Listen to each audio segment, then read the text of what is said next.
Por lo tanto, Felipe II, aunque renuncia al Imperio Alemán, con la anexión de Portugal, en el momento en el que Portugal se une a España, porque Felipe se convierte también en rey de Portugal, bueno, España se convierte en la potencia hegemónica sin ninguna duda, ¿no? En el gran imperio a nivel mundial, ¿no? Bueno, es Felipe II el que traslada la capital de Toledo a Madrid. Madrid es la capital de España desde los tiempos de Felipe II. Eso fue, bueno, un capricho, porque la capital de España en tiempos de los visigodos ya había sido Toledo, ¿no? Y seguía siendo Toledo, pero en el momento en el que un imperio tan grande necesitaba de una burocracia, de unos funcionarios, de unos gobernantes que ayudaran al rey Felipe II a gobernar el imperio, a partir de ese momento se necesitaba una capital bien preparada, con palacios, con edificios administrativos. Y entonces Felipe II tuvo la idea de convertir la Villa de Madrid, que era un pueblo en el centro de la península, en una gran ciudad que era sería la capital del imperio. De ese modo Madrid se convierte en capital de España hasta hoy, en tiempos de Felipe II. Mirad, y por último, vamos a hablar un poquito de contrarreforma y política religiosa de Felipe II, y vamos a hablar un poquito de economía. Mirad, vamos a ver.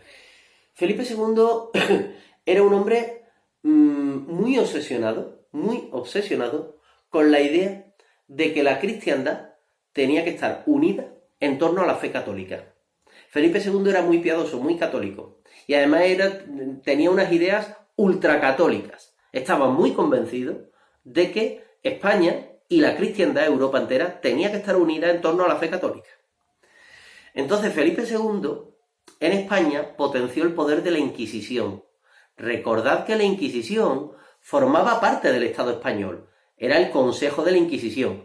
La Inquisición estaba formada por monjes dominicos, estudiosos de las Sagradas Escrituras, pero estos monjes iban persiguiendo a todo aquel del que se sospechara que no era un verdadero católico.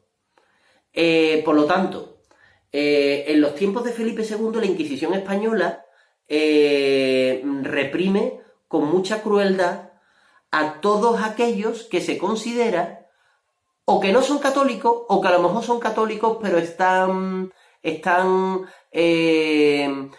haciéndole poco honor a su fe católica. Me explico. En España, en la Edad Media, hay gentes de muchas culturas y religiones, cristianos, musulmanes y judíos. En tiempos de los Reyes Católicos, a los pobres musulmanes y judíos se les expulsa del país, pero se les permite quedarse en España si se convierten al catolicismo. Muchos de ellos lo hacen. Se convierten en moriscos, los musulmanes convertidos al catolicismo se convierten en moriscos, y los judíos convertidos al catolicismo se convierten en conversos. ¿Por qué moriscos y conversos? Porque a estos antiguos musulmanes y judíos convertidos a la fe católica no se les considera verdaderos católicos. En tiempos de Felipe II, con la Inquisición, se consideraba que los conversos, que eran los judíos convertidos al catolicismo, y los moriscos, los musulmanes convertidos al catolicismo, eran católicos, y por lo tanto, como eran católicos, eran españoles. Pero eran gente sospechosa. ¿Por qué? Porque se consideraban que tenían la sangre sucia. Fijaos qué barbaridad, qué terrible. Pero es que en la época se entendía la política de este modo en toda Europa. Se consideraba que no tenían la sangre limpia, porque aunque fueran verdaderos católicos, sus antepasados fueron musulmanes, o sus antepasados fueron judíos. Por tanto, al no tener la sangre limpia, se consideraba que en algún momento podía esa gente que eran católicas, en algún momento podían faltarle el respeto a la fe católica y volver a la religión de sus antepasados, que era el judaísmo o el islam. Entonces esa gente, aunque eran católicos y eran españoles, eran vigilados por la Inquisición hasta el extremo. No fuera a ser que en su casa, este converso, que aparentemente es católico, va los domingos a misa, no vaya a ser que en su casa los sábados en secreto celebre el Sabbat, la fiesta semanal judía. O no vaya a ser que este morisco, que tiene antepasados musulmanes aunque él es católico, los viernes en su casa en secreto rece mirando a la Meca, que es como rezan todos los musulmanes los viernes. Fijaos qué terrible. Pero al final Felipe II estaba tan obsesionado con la idea de que todos teníamos que ser católicos que acabó vigilando a buena parte de la población española. No vaya a ser que no fueran católicos verdaderos. Entonces esto hizo la vida imposible a todos los moriscos y a todos los judíos, perdón, a todos los moriscos y a todos los conversos. Entonces los que tenían antepasado judío o musulmán, pues ya la hemos fastidiado. Tenían que vivir vigilados por la Inquisición. Claro, esto se acrecentó más aún, fue más terrible todavía con el problema del protestantismo. Porque Felipe II no solamente vigilaba a los conversos y a los moriscos, no fuera a ser que no demostraran ser buenos católicos. Es que Felipe II, a través de la Inquisición, vigilaba a los católicos, no fuera a ser que les diera a algún católico por leer a Lutero. Entonces, al final, la población española estaba vigilada permanentemente porque aunque tuvieran la sangre limpia, es decir, aunque tú fueras un católico y todos tus antepasados fueran católicos también, a pesar de ello era sospechoso. ¿Por qué? Porque las ideas de Lutero y de Calvino, las ideas de la Reforma Protestante, se extendían por toda Europa y Felipe II no quería que entraran esas ideas en España. Entonces, en cuanto a uno se le veía leer la Biblia en castellano, en lugar de leerla en latín, que es como se tenía que leer en el mundo católico, o en cuanto a uno se le veía hablar de religión simpatizando con las ideas de Lutero, esa persona era juzgada por la Inquisición. Y, claro, en tiempos de Felipe II la Inquisición celebra muchos autos de fe. Esto era una cosa terrible. En las grandes plazas de las grandes ciudades, en Sevilla se hacían los autos de fe en la plaza de San Francisco, enfrente del actual ayuntamiento, ¿no? Pues en las plazas de las grandes ciudades se celebraban juicios públicos a todos aquellos católicos que eran sospechosos de tener ideas luteranas, de tener ideas protestantes, o a todos aquellos católicos que al ser conversos eran sospechosos de seguir judaizando, seguir teniendo ideas propias de la religión judía. También se juzgaba a los moriscos, sospechosos de haber vuelto a caer en su religión anterior, ¿no? Entonces, esos autos de fe eran juicios públicos, y muchas veces, si el culpable era condenado, porque se demostraba que efectivamente no había sido un buen católico, a veces se les llegaba a quemar vivos ahí en la plaza pública, ¿no? Por eso estos autos de fe eran espectáculos que la gente iba a ver. Esto es terrible, pero la gente iba a ver el auto de fe. Oye, a ver si quemaban vivo al que era acusado, ¿no? Bueno, estos espectáculos terribles, Inquisición hubo en todos los países de Europa. Pero bueno, esta obsesión que tuvo Felipe II durante su reinado por comprobar si realmente los españoles eran verdaderos españoles, es decir, verdaderos católicos, esta obsesión marcará la historia de España en los siglos posteriores. Esta obsesión que se ha tenido siempre en España en la historia moderna y contemporánea de, uy, yo soy el verdadero español, pero tú que no piensas como yo, tú no eres en realidad un verdadero español. Esta intolerancia española, tan típica de la historia de nuestro país en los tiempos modernos y contemporáneos, en buena medida viene de esta época de la Inquisición, de los tiempos de Felipe II, en los que para ser español no bastaba con decir soy católico, vivo en España. No. Es que además tenías a la Inquisición que te vigilaba, no vaya a ser que fueras a meter la pata y entonces pues eran capaces de condenarte a la hoguera, ¿no? Ya digo, que esta política religiosa de unir al país entero en una misma fe existía en todos los países, pero con Felipe II fue muy exagerado. Además también tened en cuenta que España era un país que había tenido una historia medieval muy rica. Aquí había habido muchos judíos, muchos musulmanes conviviendo en la Edad Media. Pero cuando llega la Edad Moderna y en tiempo de Felipe II, en el siglo XVI, lo que interesaba era que todo el país tuviera la misma religión, pues por eso se cometen estas barbaridades, ¿no? Porque claro, aquí había gente de distintos orígenes. Y era inevitable que el descendiente de un antiguo musulmán pues tuviera alguna creencia relacionada con el Islam, ¿no? Lo mismo le pasaba con el judío converso, ¿no? En fin, fijaos, ¿qué ocurre? Resulta que los conversos, antiguos judíos, eran los mercaderes más prósperos que vivían en España. Tradicionalmente los judíos, porque no se les había prohibido dedicarse a labrar la tierra, tradicionalmente los judíos habían fundado bancos, habían sido profesores de universidad, habían sido escritores, habían formado parte de la burguesía mercantil más próspera, grandes mercaderes, grandes comerciantes, ¿no? Y tradicionalmente los musulmanes después los moriscos, los musulmanes convertidos al cristianismo, eran muy buenos agricultores. Ellos tenían pues trabajaban muy bien la tierra, el regadío. Entonces toda la zona del levante español de Valencia, la parte oriental de la península ibérica, la tierra allí la trabajaban muchos moriscos, por tradición islámica, porque trabajaban muy bien las tierras de regadío, ¿no? Entonces, cuando la Inquisición en tiempos de Felipe II le hace la vida imposible a los conversos, que eran antiguos judíos, y que por lo tanto seguían manteniendo los oficios de sus antepasados. Los conversos en España seguían siendo intelectuales, profesores de universidad, seguían siendo banqueros, seguían siendo burguesía comercial, mercaderes. Cuando le hacen la vida imposible a la Inquisición en tiempos de Felipe II a los moriscos, que los moriscos seguían siendo, igual que sus antepasados musulmanes, grandes agricultores. Cuando se les hace la vida imposible a esa gente, y cuando se les obliga a marchar del país porque el ambiente era irrespirable, ¿qué es lo que pasa?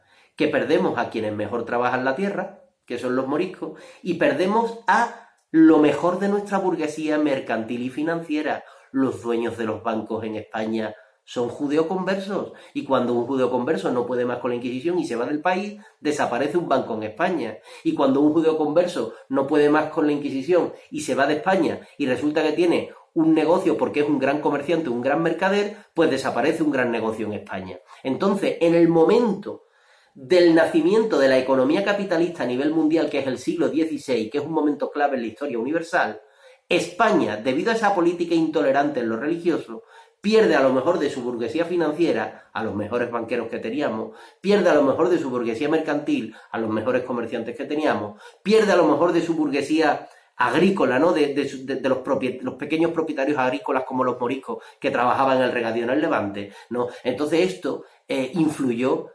negativamente en lo económico también, no solamente que es que en lo cultural pues fuera muy triste esta política de intolerancia religiosa, sino que además en lo económico nos influyó muy negativamente. Perdimos lo mejor de nuestra burguesía, a los mejores hombres de negocio los perdimos debido a esta política de intolerancia religiosa por parte de Felipe II.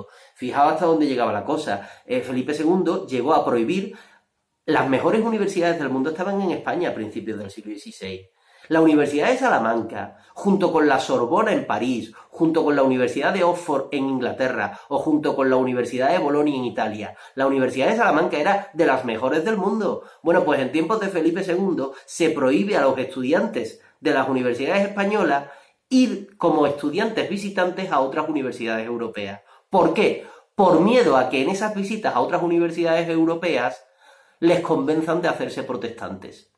Acaben influidos por las ideas luteranas que pululaban por ahí por Europa. Entonces, ¿qué es lo que pasa con Felipe II en términos culturales y económicos? Que nuestro país se cierra al mundo, se cierra de puertas para adentro, no se abre al exterior, todo lo contrario, en un momento de expansión capitalista y en un momento que es el momento, sigue siendo el momento de los grandes descubrimientos geográficos, ¿no? Bueno, Felipe II fue muy buen rey en muchas cosas, pero esta política de intolerancia religiosa de la que él estaba tan convencido también conllevó elementos negativos que son los elementos en los que nos estamos deteniendo ahora. Y finalmente el tema de la revolución de los precios. Claro, a este problema económico que he comentado se añade también otra cuestión. Fijaos, en América había grandes minas de plata. La mina de Potosí en Perú, la mina de Zacatecas en México. Todos los años que llegaban grandes cantidades de plata de América. Llegaban al puerto de Sevilla, que era el puerto de Indias, donde llegaban todos los barcos de América, aquí a Sevilla. Esa plata se convertía en moneda. Por lo tanto, claro, en la época, para hacer moneda, para acuñar moneda con la que puedes intervenir económicamente, es decir, sin monedas no puede haber mercado. Es decir, sin moneda no puede haber economía, no fluye el dinero, porque el dinero tiene que ser algo material, ¿no? Y la moneda, y el papel moneda, pues es fundamental para el desarrollo económico, ¿no? Bueno, pues sin moneda no puede haber comercio. ¿Cómo vas a comerciar sin moneda? Bueno, para hacer moneda era fundamental la plata. Y España tenía, en América, las mejores minas de plata del mundo. No dejaba de llegar plata todos los años al puerto de Sevilla, plata que se convertía en moneda. ¿Pero qué ocurría? Que al mismo tiempo España, por razones que hemos dicho hace un momento y por otras razones también, estaba perdiendo a su burguesía. No teníamos muchos hombres de negocio. Lo que hacíamos con esa plata era fundamentalmente comprar productos del extranjero. En lugar de invertir esas monedas de plata creando industrias aquí, creando empresas aquí para vender productos por todo el mundo, lo que se hace con esa plata es comprar productos del extranjero. Por lo tanto, ¿dónde acaba esa plata? Esa plata acaba en el extranjero, porque con esa plata lo que hacemos es importar productos, comprar productos de fuera. Esa plata se la queda el mercader alemán al que le compramos las armas, el mercader francés al que le compramos la vajilla y los textiles, el mercader italiano al que le compramos otro tipo de productos, ¿no? Entonces, esa plata que venía de América y que se convertía aquí en moneda, con esas monedas comprábamos muchos productos del extranjero y esa moneda entonces acababa en Europa, en los países extranjeros. Entonces, esa plata fue atesorada por bancos extranjeros, por bancos no españoles. Los banqueros alemanes, italianos, franceses y flamencos de Holanda fueron los que atesoraron la plata que España traía de América, porque con esa plata hacíamos moneda, pero esa moneda no se quedaba aquí en España, sino que nos la gastábamos comprando productos de fuera, ¿no? Entonces, de esta manera se desarrolló una burguesía, unos mercaderes, unos comerciantes, unos banqueros muy poderosos en el extranjero, que además se quedaron con la plata que venía de América. Bueno, además, la enorme afluencia de plata convertida en moneda que había en España generó una elevación de los precios.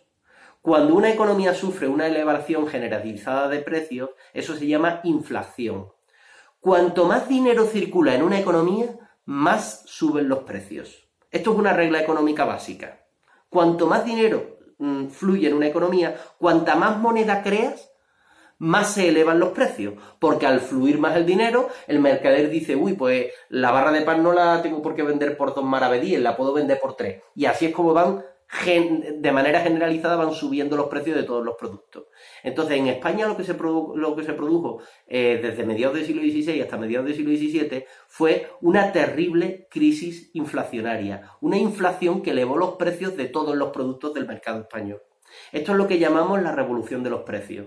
Cuanta más plata llegaba de América, más se elevaban los precios. Y esto era muy malo para nuestra economía también. Por tanto, España, con los Austrias mayores, con Carlos y con Felipe II, era el gran imperio que dominaba el mundo, pero al mismo tiempo España sufría unos problemas económicos que no se resolvieron y que supusieron la principal causa por la cual el Imperio Español dejó de ser hegemónico en el siglo XVII. El Imperio Español entra en decadencia, entra en crisis en el siglo XVII debido a que en el siglo XVI ya se empieza a haber una serie de problemas económicos que no se supieron resolver y que dieron la cara sobre todo en el siglo XVII cuando entramos en constantes crisis económicas y eso derrumbó el Imperio Español a nivel mundial.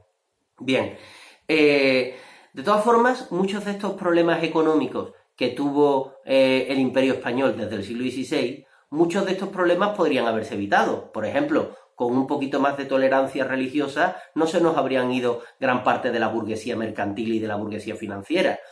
Pero otros problemas eran muy difíciles de resolver. Por ejemplo, el problema de la revolución de los precios, de la crisis inflacionaria, la elevación de los precios debido a la afluencia de plata americana. Eso era un problema muy difícil de resolver, porque era la primera vez en la historia de la humanidad que una economía sufría ese problema. Eso no se sabía hasta entonces.